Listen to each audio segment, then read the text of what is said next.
What's the unpopular opinion that you have about parenting that you know is going to make a lot of parents mad? Being involved in your adult child's life is a privilege, not a right. Like, if there's conflict and arguments through adolescence, and the parent's only resolution for it is, well, I'm an adult, so you need to listen to me, and constantly steamrolls their child's opinions and feelings and all that, just don't be surprised when they grow up and realize that their feelings and opinion has always been valid. There's no minimum age to get respect at. And that if you continue to behave that way, they're not going to want you around. Someday, your own parents are gonna fuck up. They'll start putting conditions on their love. You need to look a certain way or love the right kind of person. This is not supposed to happen to you. But I'm not gonna be that aunt that says, everything's gonna be okay, honey. Because the truth is, something inside of you is going to be broken for a while, maybe even forever. We're all of us trying to repair those things that somebody damaged because they tore our heart apart. But guess what? You're the only one who has to live with yourself every single second for the rest of your life. You will not be defined by the conditions to their love, because you can't cut yourself off from yourself, but you can cut off your toxic boyfriend, your toxic girlfriend, and in some cases, you should cut off your toxic mom and dad if they won't accept you for all that you are. And sometimes doing that might make you not okay. But here's the thing, it's never okay to be anything other than who you are, but it is okay to not be okay. 김밥 먹어.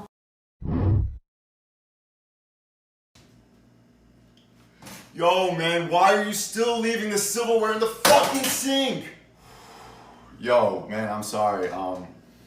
My dad used to be really hard on us and even hit us if everything wasn't super clean, but like my reaction was way over line. Don't take it personally. I just need to step away, man. I need to just deal with whatever's going on in here. Man, I was only a kid, man. I should have never been treated like that, and that I don't need to be perfect, and like no one needs to be perfect, and we can make a mess. Like it's not a big deal. Like what my dad did wasn't right. It wasn't right.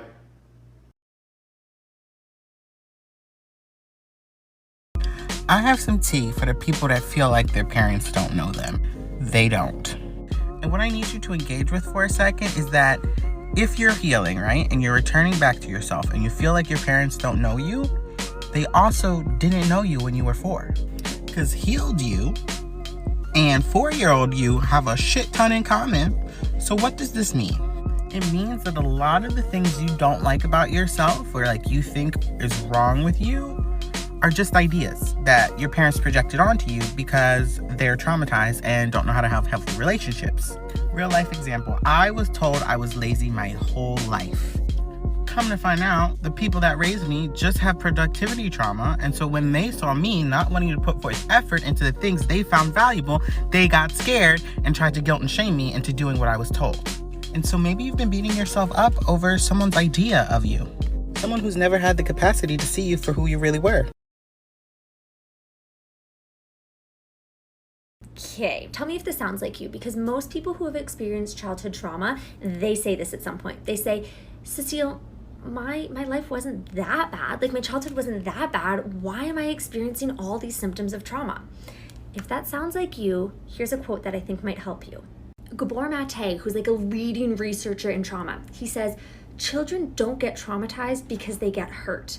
They get traumatized because they're alone with the hurt. That's a super important distinction because most children at some point will experience some of the things that I've talked about in my videos, some of the things that can lead to trauma. The difference between the kids who get trauma and don't is that some kids are alone with that hurt and they have to try and figure it out on their own and they can't. And some kids have support and they're okay. So the difference between what's traumatizing and what isn't the event itself, it's who's there for us after the event happens. The fall of my freshman year of college, I was rearing and ready to go.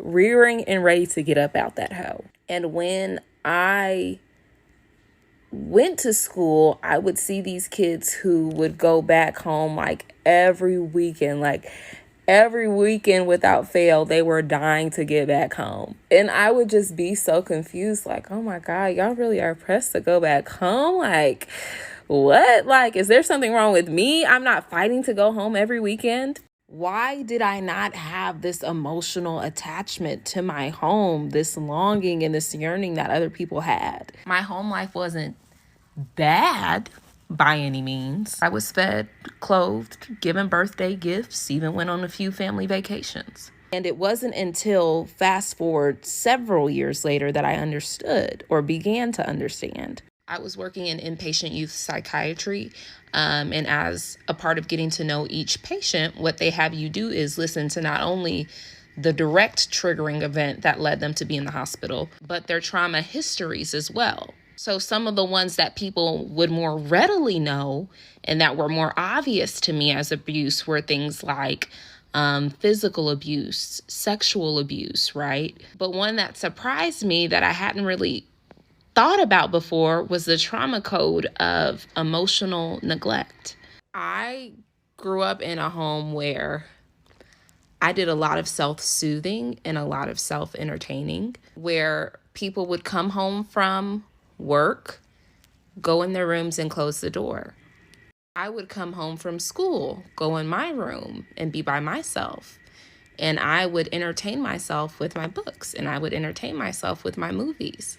When I was sad, my books comforted me. When I needed to learn a lesson, for the most part, I was getting these lessons from my peers and TV shows. When I needed to pour out emotionally, I was doing it with my music. We would all eat at different times. Rarely would we have really family bonding. Most of my significant memories were made with my friends. If my mom was talking to me, most of the time it was to correct me. Why this door closed? Did you do your homework? You need to pick up this room. It's a mess. Which was good for keeping me out of trouble, but I didn't feel connected to my family really, which is likely because though we were living in the same home, we were in entirely separate worlds. Emotional neglect. I wonder how that affects me today.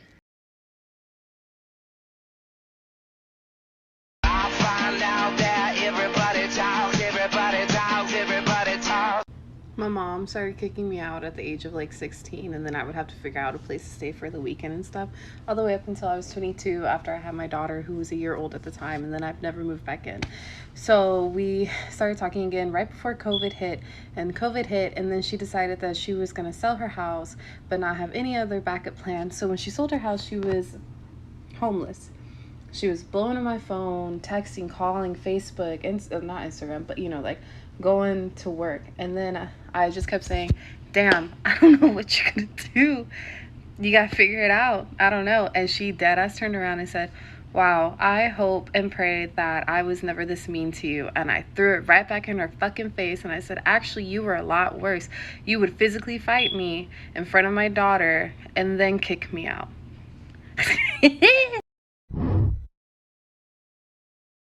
Question: why is it that black mothers mistreat their daughters just for their daughters to become the only ones they can depend on? Like, let's be clear. I love my mother very much. I am healed. I know that she's not just a mom. She's a human being who had her own mom. And all I can do is break the generational curses. But I'm not going to lie. I just be thinking sometimes like, girl, where are your sons? Where are the ones that could do no wrong in your eyes? Why are you calling the one that you was kicking out every other goddamn week the one whose phone and shoes and clothes you were destroying? Like, forgiving you for the trauma, yes. Forgotten it, no. Like, I just think it's so crazy that the most mistreated child always becomes the most dependable. And I mean, I know why. It's because we didn't have a fucking choice. We didn't have a safe space, so we created our own, and now you want me to share it with you? Oh, Jesus. I have a quote that's really going to fuck you up.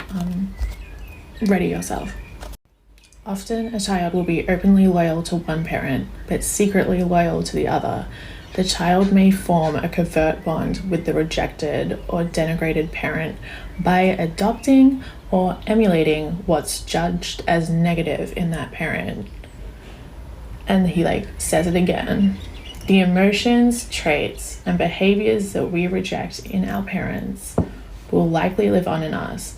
It's our unconscious way of loving them, a way to bring them back into our lives. Like basically throughout the whole book, he talks about how important the bond is between a child and their parents, because from when you're born, that's your security. Like your mother and your father protect you, and from like an evolutionary standpoint, you're just wired to protect that bond. And so if a parent acts in any way that threatens the bond, then you will unconsciously start coming up with ways to rectify the distance that has been created. And this can result in cycling through their behavior as a way of either identifying with them or trying to process and understand what's happening. We see it really often with like abusive fathers, and then the son becomes abusive to his family, or like if someone got molested by their father and then they become someone who molests their child. It's cycling through the behavior in an attempt to re-establish the bonds and re-identify with the rejected parental figure, which isn't great, honestly. It's not great.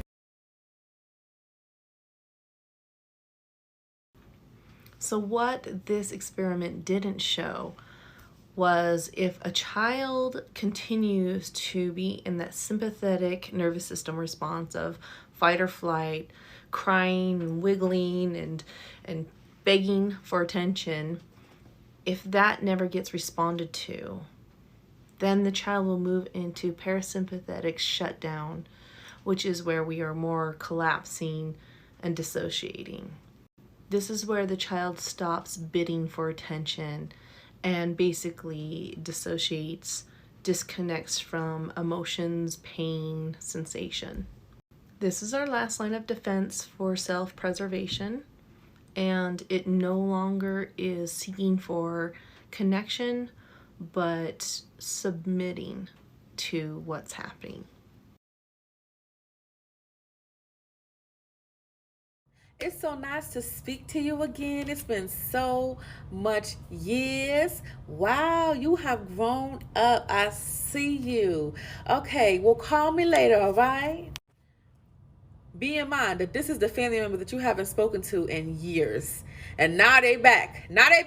Talking to you. So I want to tell you that time passing does not equal an apology.